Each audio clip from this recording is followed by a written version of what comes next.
Fuck you, Bendak. Hey guys, Little V back again with some more KOTOR, and I think I'm just gonna permanently call this Little V Stalls for Time, because I think that's just a really funny name for a Let's Play. Anyways, we just killed Bendak. We have his blaster, and just to show you how good of a blaster it is, it starts off as 2 to 7 instead of 1 to 6, and it actually has an attack modifier on it already, and it can be upgraded, so it can actually get even better.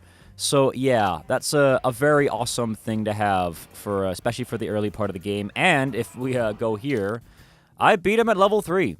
So yeah, died at level 3. So screw you, Bendak. Anyways, so due to the nature of this game, because it's incredibly long, what I'm going to start doing is I'm going to start splitting this up into parts based on areas. So like, for example, we're going to finish up the upper city in Terrace, then we're going to work about the lower city for the next time, under city, blah, blah, blah, blah, blah. And to make it a little more interesting, because I know all the outcomes, and I've done, like, I think every possible combination of stuff in this game, I'm just going to ask you guys towards the end of the episode what you would like to see me do in the game, because realistically, there's only 4 choices that actually have a massive impact on the game, 2 of which involve companions, whether you get them or not. One of which depends later on in an order of events you do things that changes the dialogue in the final event. And then there's one big thing, which is literally, do you want the good end or the bad end? And everything other than that actually has no real, like, huge impact on the plotline. So, yeah, you can pretty much play this entire game without consequence. But anyways, so we're off to go finish up the frickin' upper city. Let's get her done. So I ignored this guy on the way in. This guy gives you a Pazak deck for 50 credits. So this here is Pazak. Now, Pazak is the card game in this game, and it is... here's all the tutorials, blah, blah, blah, blah. I'm just doing the tutorial thing for, so you guys can see how it plays out, because I'm not going to play Pazak, I think, ever again, maybe once or twice in this game, because Pazak is rigged against you super hard, and I know I will get at least one rigged game on camera, so you can understand how bad it is. But basically, it's kind of like blackjack, in a sense, where you don't want to go over 21. It's in the same kind of, it's basically blackjack. It's like space blackjack. So long and short, as I'm clicking through here, basically each, player draws a card. You can then end your turn and blah, blah, blah, blah, go to the next card. You can also stand, so you can stop at specific totals. You don't actually need to use your cards. And then you have a side deck here, which you currently use, which you get to use cards to add or subtract, and subtracting is way more overpowered than adding. Adding is kind of useless. And yeah, so you basically just try and get to 20 without going over, and I'm just gonna keep doing this. So here we go. He has standed at 19, and I just went over 21, and I have nothing to do about it, so I lose. Okay, so at this point, if I wanted to get to 20, I could hit the 4. Done. And now I'm at 20. And now he has to try and beat me. He either has to get 20 or beat it. And he lost. Okay, good. And I've lost again. Also, I should mention there is absolutely no point in playing Pazak immediately as soon as you get a Pazak deck, because all you get is plus cards, which means if you go over 21, you're screwed. Like that, see? And I've lost. So that's pretty much all I'm going to do for Pazak, because screw that noise. Okay, so now that we're getting back to the main quest line and not murdering for sport and fun and credits, yeah. Basically, if you don't recall, we talked to a woman who's like, hey, come to this party. It's going to be super rad. And we're going to go meet up with that person and basically drink. They're all going to pass out, and we're going to get Sith armor. But before that, we have this little bounty hunter encounter here. Okay, so before I continue, Davik is like the crime lord on this planet. He is like the I control everything, blah, blah, blah, blah. Your standard kind of thing like that. So you can basically go, leave this man alone, or you can ignore it. Basically, yeah, always kill these guys, because you get at least 100 credits free from just killing these guys. So I'm just going to quickly do this. And oh, hey, we're a good guy.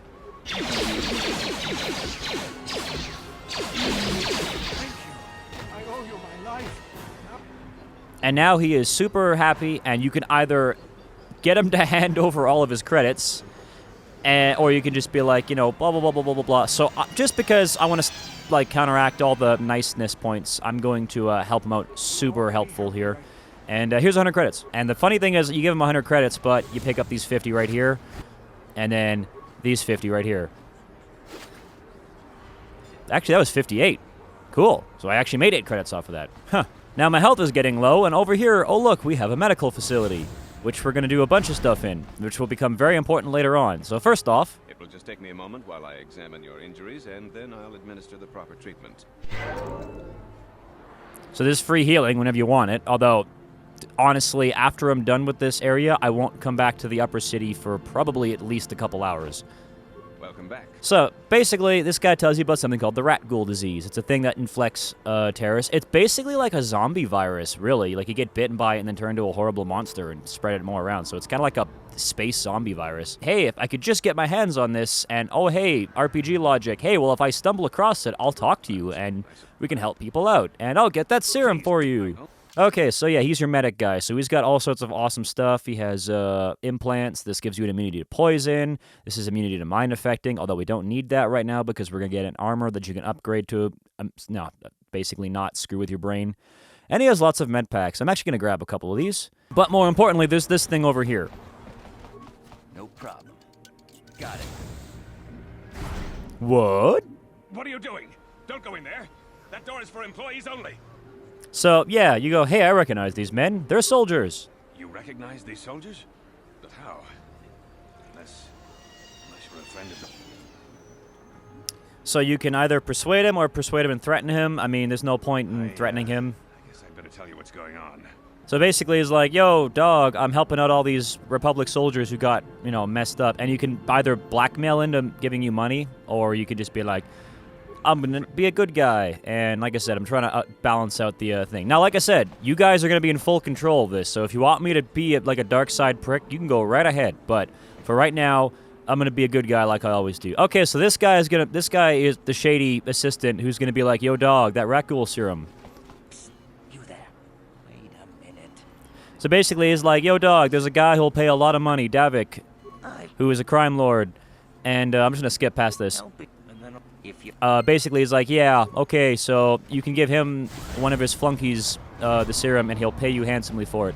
So, I mean, it really, a lot of these choices, all these moral choices, especially at the start of the game, aren't like, necessarily good and evil. They're just like, do you want to make a quick buck or not? So here we are in the other half of the upper city, and pretty much besides one more area, this is all the upper city has. And it's a relatively quick area to get through, but it's just because it's such a large area, it just takes forever to run through. So over here we have some drunks, and they're going to be all like, yo, dog. What is this planet coming to, huh? Slummies just walking around the upper city. So by that, we now learn that not only are the terrorist people kind of pricks in general, but they're also like, oh, we're elitist. So basically your upper city is exactly what you sound like. It's your upper class. It's your rich guys. So you can either be like, hey, let's be friends, or we can pick a fight and blah, blah, blah. I'm going to be friends. Drink? So yeah, we learned that, hey, maybe the upper city is a little entitled. And from this gentleman right here, we may learn that, hey, maybe the upper city is also incredibly racist. I am speaking of the hideous-looking aliens who walk the world of Taurus. That is why Yeah, he's a racist. He is an old racist. To be fair, he is an old man who is racist. So, I mean, like, that's whatever. Okay, so actually, while I'm over here, I might as well do this thing little here. So there's a little droid shop that'll become incredibly relevant a little bit later on, because this carries one of your party members later on, right here. This guy. And you can't really do anything to him right now. He's just kind of there, waiting to be bought. But there's a really funny little quest involving this guy, little side thing, where you can actually make money out of this. Basically, it's just like, hey, I got utility droids. What do they do? Oh, they do all sorts of crazy stuff. And you're like, oh, man, well, let me see your droids. And one of them is 50 credits. Oh, man, that is a steal of a deal. Oh, cool, I now have a utility droid. Oh, man, this day could not get any better. I guess I'll just go along my way and just have my little utility droid follow me. Oh, it's so adorable. Oh, I sure hope nothing happens to it the moment I walk out of this room.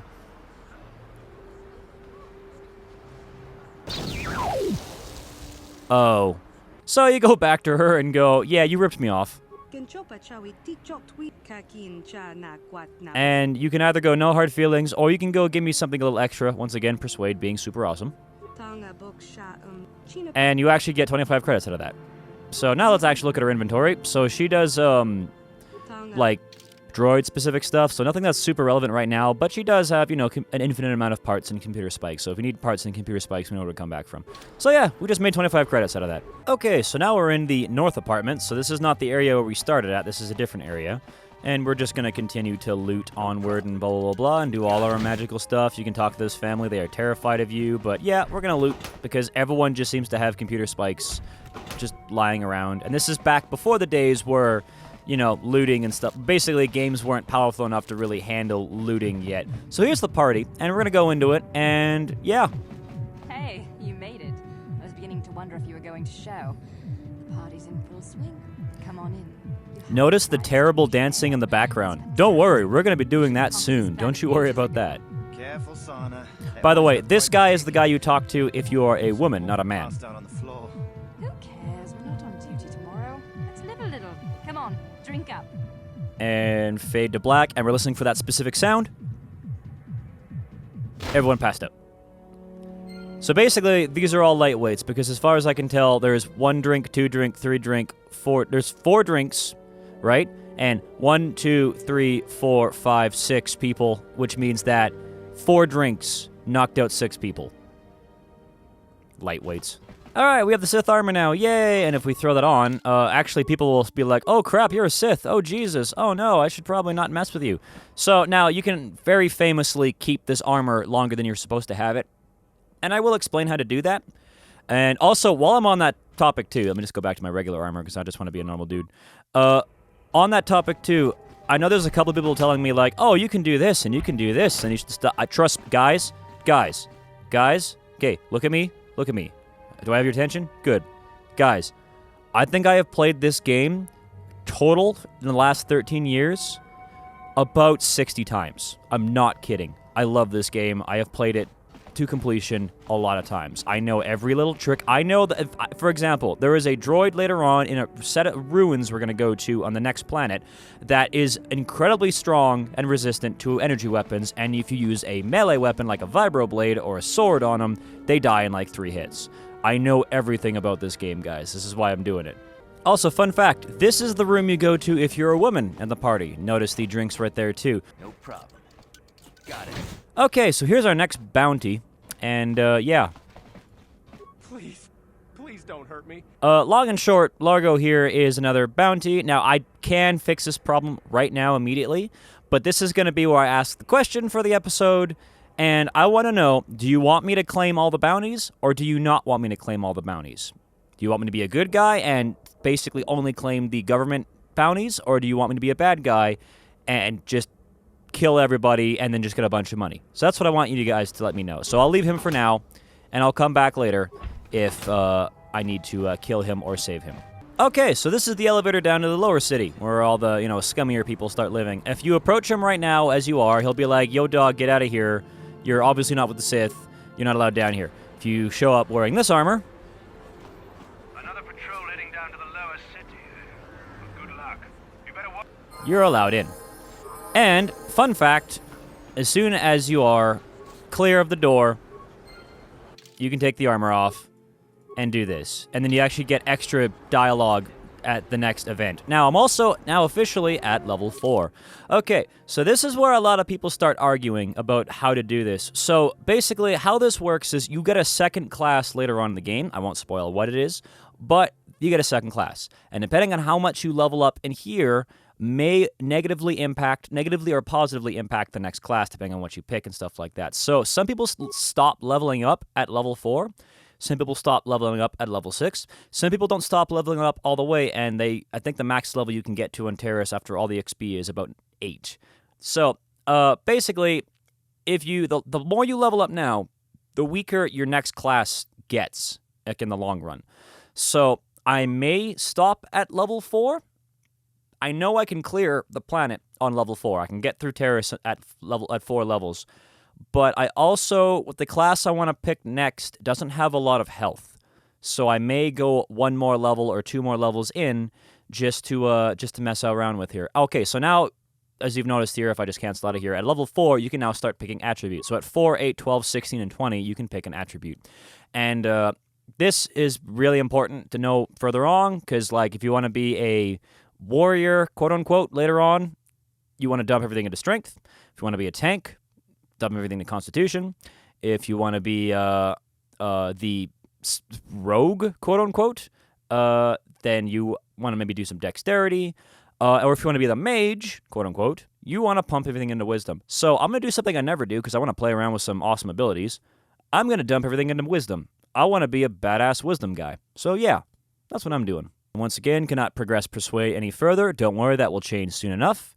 And I'm going to go computer use, repair, and then dump everything else into threat injury so I can heal myself. And because I'm a rogue, I have now immediately gained implant level 2 and uncanny dodge. Let's go take a look at those two things. So implant level 2, we already know. And that's basically just now we have level 2 of implants. We can put in level 2 of implants. I currently only have a level 1 implant, so it doesn't really matter. But now we have uncanny dodge. So basically, uncanny dodge lets you, as you can see here, retain all your dexterity bonuses to your defense, even if you're surprised. And you also get +2 saves on grenades. So yeah, being a scout with a bunch of dexterity is super awesome because you can dodge a lot. It's a really, really handy ability. But yeah, that's kind of the trade-off as well too, because this is an automatic feat that you get based on your levels, which if we stop leveling now, we will not get the next uncanny dodge. So, like I said, it's kind of the catch-22 between what you want to do with your levels and stuff. But I think I'm going to stop at level 4. And, oh, there goes the elevator. So yeah, if you wait too long, it eventually closes because I was talking here. So once again, I'm just going to boop and boop. And the elevator's going to open again. And on that note, I'm going to end it here. So remember, guys, do you want me to kill all the bounties? Do you want me to not kill all the bounties? Do you want me to save all the bounties? There is one I will talk about where I picked up that detonator foam that is required. And yeah, we will continue this on next time, guys. I have disappeared.